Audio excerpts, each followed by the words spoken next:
Olá, caros pós-graduandos! Bem-vindos à disciplina de Expressão do Corpo e Musicalidade. Me chamo Camila Purim e estou aqui representando a professora Janaína Condessa, autora do caderno de estudos e do conteúdo desse vídeo. Primeiramente, gostaria de parabenizá-los pela escolha de aprimorar seus estudos. Este é um momento único e precioso que resultará em uma melhor qualidade de sua reflexão e prática pedagógica. Aproveitem! Esta disciplina, intitulada Expressão do Corpo e da Musicalidade, tem o objetivo de demonstrar que corpo e música estão interligados. Eles podem ser trabalhados separadamente, mas quando o corpo ouve uma música ou uma música é realizada, ambos não se dissociam. Veja como isto ocorre.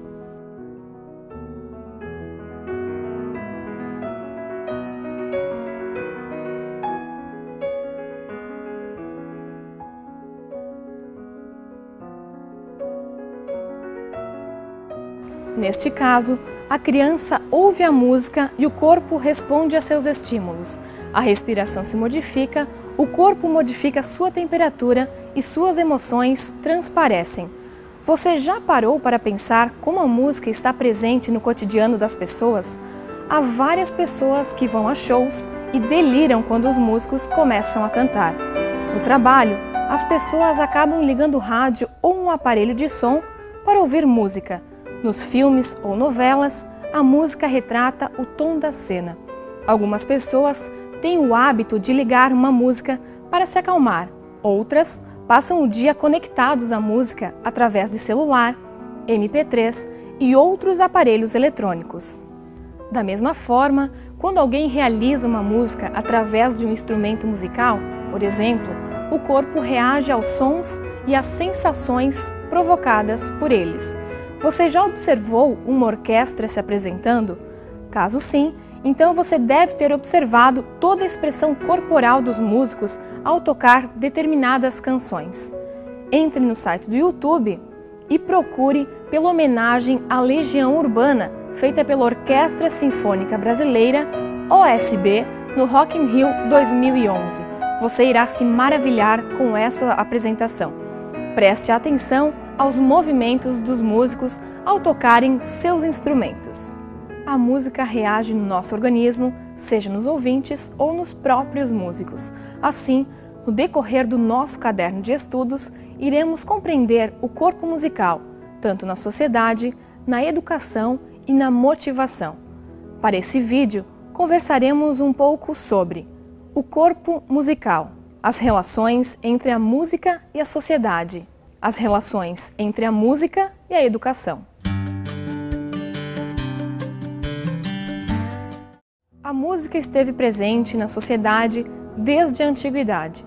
Há inúmeros registros de grupos sociais que viveram em épocas distantes que utilizavam seu corpo para produzir sons ou utilizavam ossos de animais para produzir instrumentos musicais que emitissem sons.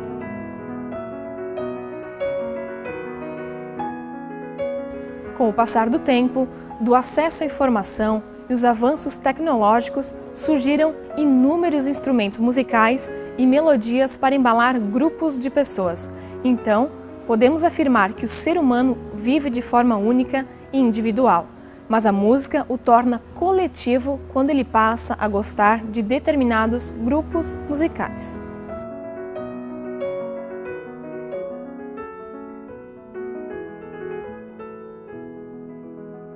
A partir desses exemplos, podemos perceber as marcas de identidade presentes nesses grupos, visto que eles irão retratar as crenças, os valores, os sentimentos ou comportamentos. Para você compreender melhor esses movimentos históricos da música, convido você a assistir um vídeo com a linha do tempo dos movimentos musicais na nossa história. Os pesquisadores afirmam que as escolas mantidas pelos jesuítas no Brasil no século XVIII tinham no seu currículo o ensino da música.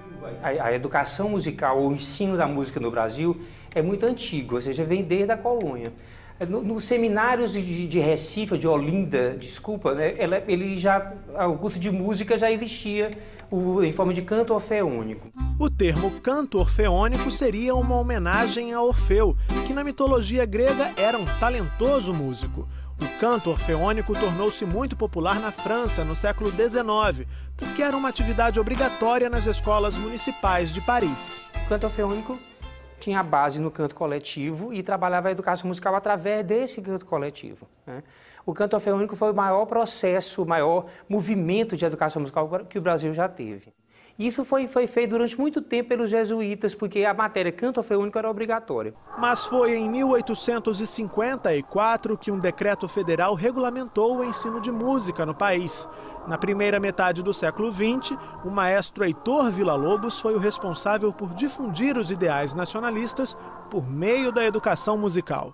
Nessa época, o objetivo, segundo o programa criado por Villa-Lobos e uma instituição onde ele trabalhava, que era o SEMA, era desenvolver o civismo, desenvolver a disciplina em primeiríssimo lugar, segundo o civismo e terceiro a educação artística. O canto orfeônico teve sua imagem ligada ao governo de Getúlio Vargas. Foi durante o Estado Novo que o canto coletivo de Villa-Lobos se constituiu enquanto movimento.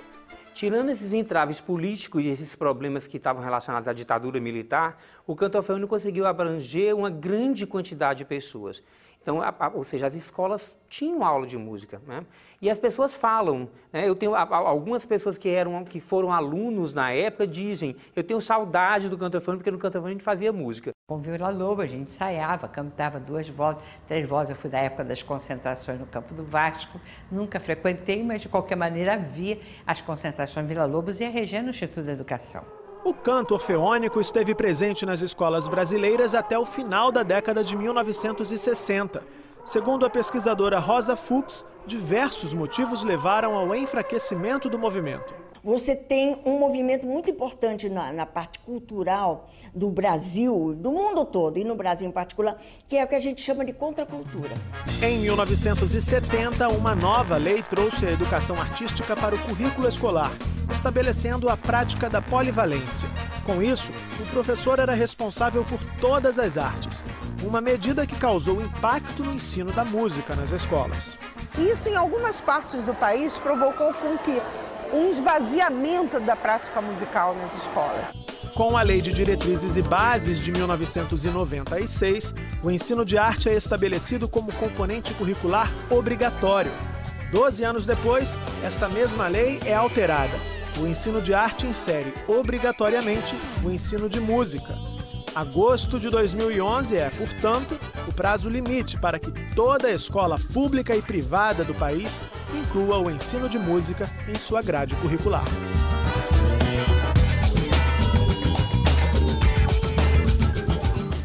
Com este vídeo é possível depreender como a música sempre esteve presente no dia a dia das pessoas, desde os jesuítas e agora entrando na escola e na sala de aula. As relações entre a música e a sociedade. Quando falamos da música na sociedade, nos reportamos para 2 aspectos dessa relação entre o corpo, a música e a sociedade. A primeira é a perspectiva do sujeito e a outra, o cotidiano.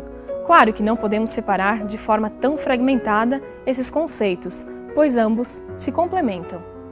As práticas musicais não podem ser dissociadas do contexto cultural.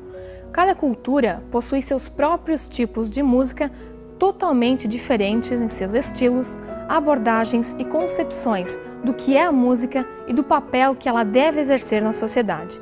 Entre as diferenças estão a maior propensão ao humano ou ao sagrado, a música funcional em oposição à música como arte, a concepção teatral do concerto contra a participação festiva da música folclórica e muitas outras. Um bebê pode ouvir sons e música desde os 4 meses de gestação de sua mãe. Quando nasce, o sujeito passa a conhecer outros sons desse ambiente, apenas ouvindo-os. Logo, o bebê começa a interagir com seu corpo e sua voz, falando, cantando e fazendo sons com o próprio corpo, com o objetivo de se comunicar musicalmente. Gradativamente, ele passa a explorar os objetos à sua volta, batendo, esfregando e chacoalhando. A seguir, Apresento esses 3 tipos de relação entre corpo e música a partir do estudo do sujeito, ouvindo, cantando e explorando. Com o foco no meio e no cotidiano musical, o capítulo 2 destaca a relação entre o corpo e a música na sociedade atual de 2 maneiras: música e corpo como expressão, música e corpo como transmissão. Na primeira forma, a relação entre música e corpo pode ser observada sob aspectos de livre expressão, contato natural e possíveis manifestações corporais ao ouvir, fazer ou criar uma música. Os programas de televisão, as informações que circulam na internet ou mesmo a frequência que algumas músicas são tocadas no rádio podem gerar, principalmente entre o público adolescente, tendências, estereótipos de como é comum relacionar-se com a música. Partimos agora para o segundo tipo de relação entre o corpo e a música na sociedade atual: música e corpo como transmissão. Essa é a maneira que ocorre a transmissão de conhecimentos e valores músico-corporais entre as pessoas que dividem uma cultura cotidiana sem necessariamente a intervenção de um professor mediador. De forma geral, podemos afirmar que a música pode ser usada como uma ponte entre diversas culturas. Cada cultura tem um estilo de música característico, o que enriquece a própria sociedade em que está inserida. Além disso, a música é de fato uma linguagem comum a todas as pessoas, podendo facilmente transmitir emoções ou sentimentos facilmente a nível universal. As relações entre a música e a educação. Antes de adentrarmos nas relações entre a música e a educação, é importante resgatar algumas políticas nacionais que impulsionaram o ensino de arte nas escolas. LDB 5.692, de 1971, estabelece a obrigatoriedade das disciplinas Educação Moral e Cívica, Educação Física, Educação Artística e Programa de Saúde nos currículos escolares do 1º e 2º grau. A LDB 9.394, de 1996, institui o ensino de arte um componente curricular obrigatório nos diversos níveis da educação básica como forma de promover o desenvolvimento cultural dos alunos. E, por fim, a LDB 11.769, de 2008, estabelece a música como um conteúdo obrigatório, mas não exclusivo. A partir das LDBs apresentadas, você deve ter notado o avanço que as artes obtiveram em relação à sua regularização nas escolas brasileiras. Essa situação também revela que o corpo passou a ter um tratamento diferenciado pelos educadores. Se antes ele era considerado uma simples ferramenta de trabalho, do qual se aproveitava principalmente a voz e a própria mente, após a década de 70, o corpo passa a ser o portador de conhecimentos e essencial nas reflexões sobre as experiências vividas pelos alunos. Com esses movimentos educacionais, é preciso pensar e refletir sobre o profissional de educação que estará em sala de aula ministrando a disciplina de música. Então, vamos ouvir alguns profissionais sobre a inserção da música no currículo escolar. Com a legislação, a música ela ganha um espaço diferenciado. A lei quer trazer de volta a música enquanto disciplina para o acesso de todos os estudantes. De acordo com a lei, 2011 é o ano limite para que a música faça parte do currículo das escolas, mas os desafios ainda são grandes. E eu entendo que muitas escolas realmente, em primeiro lugar, não estão acreditando, digamos assim, dessa necessidade de se organizar, mas ao mesmo tempo também elas não sabem o que fazer. Então eu acho que buscar, digamos, até junto às universidades, buscar algum tipo de apoio, algum tipo de orientação de profissionais da área, seria importante para montar um programa que eu diria até sob medida para aquela escola. A proposta é que o trabalho com música nas escolas vá além do ensino de um instrumento musical. O fazer musical na escola hoje não é só tocar um instrumento, é contextualizar artistas, compositores, trazer isso para a vida dos sujeitos das escolas, né, que são os nossos estudantes, a história de vida de outras pessoas e como eles se enxergam a sua história de vida diante da história contada dos compositores. A educação musical ela tem que explorar todos os aspectos da manifestação musical direta com música. Por exemplo, quais são as formas de nós nos relacionarmos diretamente com música. Liane, que presidiu durante 6 anos a Associação Internacional para a Educação Musical, conta que pelo mundo afora essa relação entre música e escola varia bastante. Nós temos, por exemplo, a Europa, a maioria dos países da Europa, já com uma grande tradição em educação musical, né? Muitas pesquisas desenvolvidas, muita articulação com escolas. Países como Estados Unidos, Canadá, idem, né? Eles já têm uma tradição muito grande de educação musical. Se nós formos para a Ásia, por exemplo, também hoje mais do que nunca querendo explorar esse aspecto da criatividade através das artes. Quando a gente chega na América Latina como um todo, nós temos uma tradição muito forte da educação artística. Então nós estamos diante dessa multiplicidade, temos muito a ensinar ao mundo, temos muito a compartilhar, principalmente nessa parte de projetos sociais, onde a música é, digamos assim, um eixo norteador, né? Mas temos muito a aprender também, como outros países têm feito. E eu acho que é uma troca, e eu acho que a globalização, acho que ela tem que ser vista, ou pós-globalização, como um universo de trocas.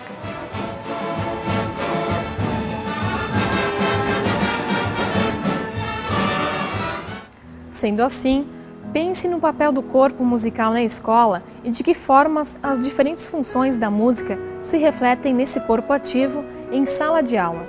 Neste momento, apresentamos a você, caro aluno, a preocupante situação que vivemos em relação à dicotomia, o corpo musical dentro da escola versus o corpo musical fora da escola. Defendemos a ideia de que precisamos rever o ensino das áreas artísticas na escola, pois ele ainda revela uma realidade rígida e cada vez mais distante do cotidiano dos alunos.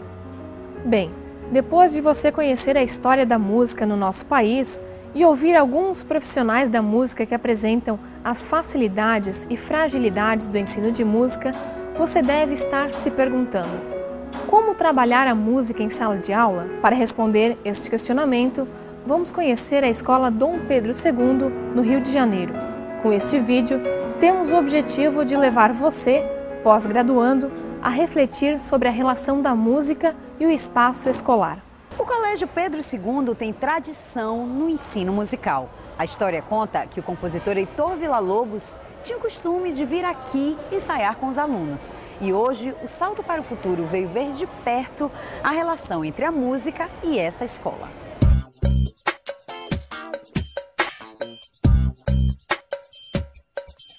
Nós desenvolvemos as mais variadas formas de relacionamento com música, desde ouvir, tocar, cantar, compor, improvisar. O importante é que ele tome decisões musicais, pense e se expresse através dos sons, conheça novas músicas que eles não conhecem, amplie o repertório para que eles possam tocar, cantar, se expressar musicalmente.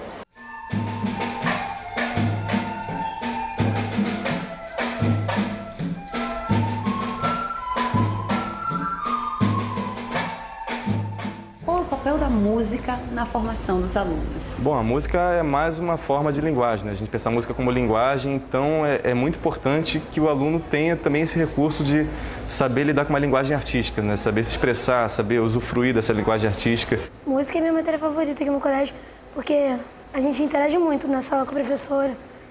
Eu acho muito legal porque dá desde pequeno uma ideia de música, né? Para quando crescer você ouvir uma música assim clássica, que atualmente não tem muito conhecimento sobre a música clássica, Beethoven, Mozart, Bach, tudo isso. A gente aprende na teoria e na prática. A gente aprende a ler partituras, a tocar flauta, basicamente, primeiramente flauta, e depois a gente aprende outros instrumentos, percussão.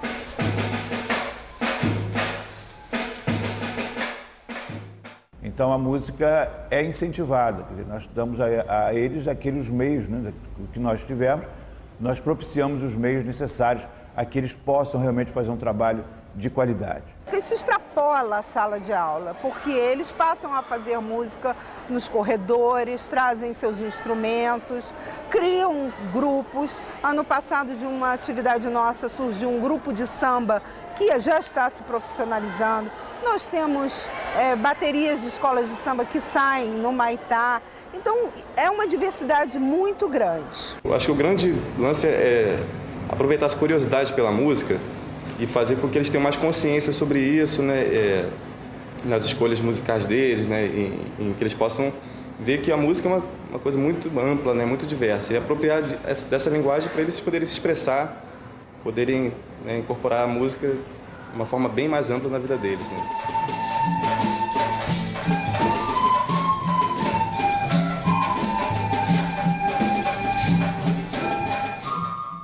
Com este vídeo, os depoimentos de funcionários e alunos do Colégio Dom Pedro II, foi possível observar os movimentos musicais dentro da sala de aula e a relação com o contexto social de cada uma das crianças. Notem que, da mesma forma que as crianças trazem saberes musicais para dentro da sala de aula, das suas relações sociais com a comunidade em que está inserida, a ampliação do repertório musical na escola faz com que ela leve esses conhecimentos para o seu contexto familiar. Continuando nosso estudo sobre as relações da música com a educação, vamos assistir a um vídeo de uma escola do Rio Grande do Sul, que também desenvolve atividades práticas com a música.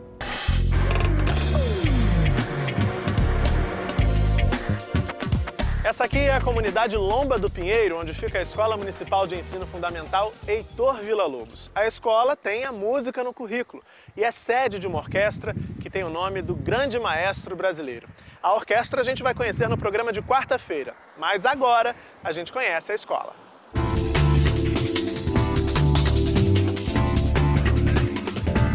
Como é que é a relação dessa comunidade aqui com a escola? A escola é um marco referencial para essa comunidade.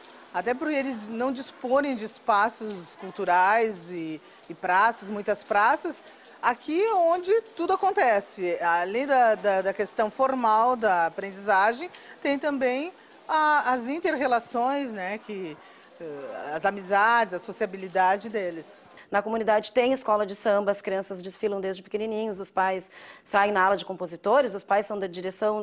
Então eles já vêm com isso, eles sabem tocar um instrumento de percussão, qualquer pequenininho aqui que tu der. Claro, eles não vão sair tocando um violino, uma flauta, mas eles já têm alguma coisa assim, eles têm uma noção.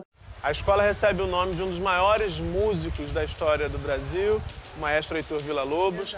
Eu acho que isso já é um sinal de uma relação próxima com a música, né? É uma confluência. Para a comunidade, a música, e principalmente a orquestra, porque desde a época que, há 19 anos atrás, quando a professora Cecília começou a compor o nosso grupo, né, ela tinha as aulas formais e depois passou para a oficina de flautas doces. E desde então, teve esse diferencial na escola, né? E hoje, até hoje, com os 400 alunos que fazem parte desse projeto, né? Que já passou os muros da escola, ultrapassou, né? É um projeto extra, vai além das fronteiras do estado e até inclusive do país, né? Que eles já foram para Córdoba, acho que 2 vezes. Então é um projeto que com certeza modificou a vida de muitos e ainda vai modificar a vida de muitos alunos. A gente está colhendo os frutos agora com o pessoal da orquestra, né? 5 dentro da Universidade Federal, que não é uma coisa pequena para uma comunidade como essa, que poderia nunca vir entrar numa universidade, né? Na verdade, nós somos uma escola privilegiada, porque nós podemos contar com a presença de uma orquestra que em 2011 vai ter 20 anos, né, de trabalho, que iniciou com um trabalho com flautas apenas e foi, à medida do tempo, se desenvolvendo e passou a ter vários instrumentos, a participação de vários alunos, oficina de música. Então, nós temos um trabalho bem globalizado e que favoreceu muito o desenvolvimento das nossas crianças. Então, eu acho que para a nossa escola é um benefício sem tamanho contar com a música aqui.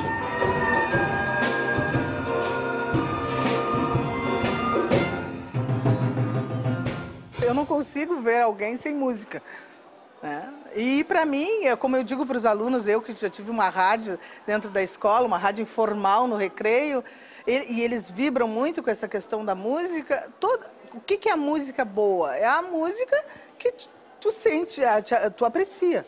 E aí independe do tipo de música, né? É a qualidade da música que está sendo feita. E eu acho que é ganho, com certeza é ganho para qualquer aluno. Entra na formação ampla deste aluno.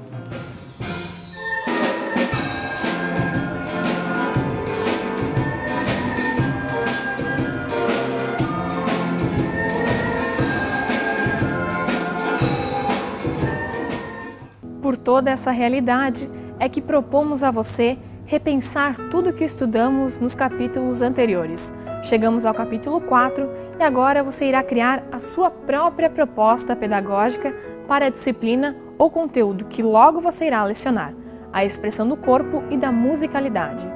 Com o depoimento da coordenadora da escola, notamos que a música pode ser trabalhada nas práticas escolares e inserida no currículo escolar. Além disso, é possível criar dentro da escola grupos musicais e propagar assim a educação musical. Revisão.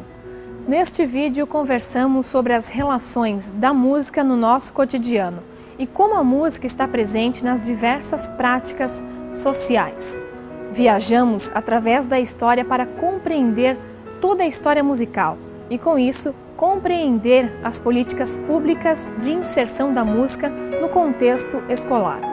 Conhecemos duas escolas que já possuem a música como uma prática pedagógica curricular e foi possível visualizar alguns projetos dessas duas escolas.